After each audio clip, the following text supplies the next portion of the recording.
Quand j'ai ouvert les yeux le lendemain matin, Jésus me regardait du haut de sa croix. La lampe, représentant le Sacré-Cœur, baignait la chambre d'une lumière rouge. Pendant quelques minutes, je n'ai eu aucune idée de l'endroit où je me trouvais.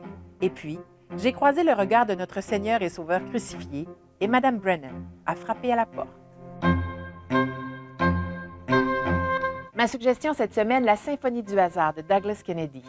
La Symphonie du hasard est une fresque qui couvre presque 20 ans de l'histoire américaine, du bouillonnement culturel, social et politique des années 60-70, de New York à Dublin en passant par l'Amérique latine. On suit les tribulations de la famille Burns, plus exactement d'Alice. On avait laissé Alice dans le premier tome au moment où elle décide de quitter les États-Unis. On la retrouve en Irlande, à Dublin plus exactement, où elle étudie la littérature anglaise et où elle fait la découverte de la bigoterie irlandaise, de l'IRA, mais aussi des pubs, de la Guinness et de l'amour véritable.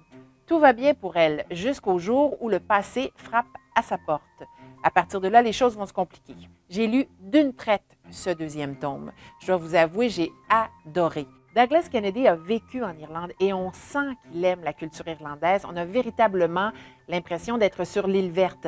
Et puis également, je suis épatée par la faculté qu'il a de se mettre dans la peau d'une femme. Les thèmes sont les mêmes, la famille, mais aussi le destin et le hasard, puisque ce roman pose la question suivante: quel contrôle exerce-t-on sur sa vie?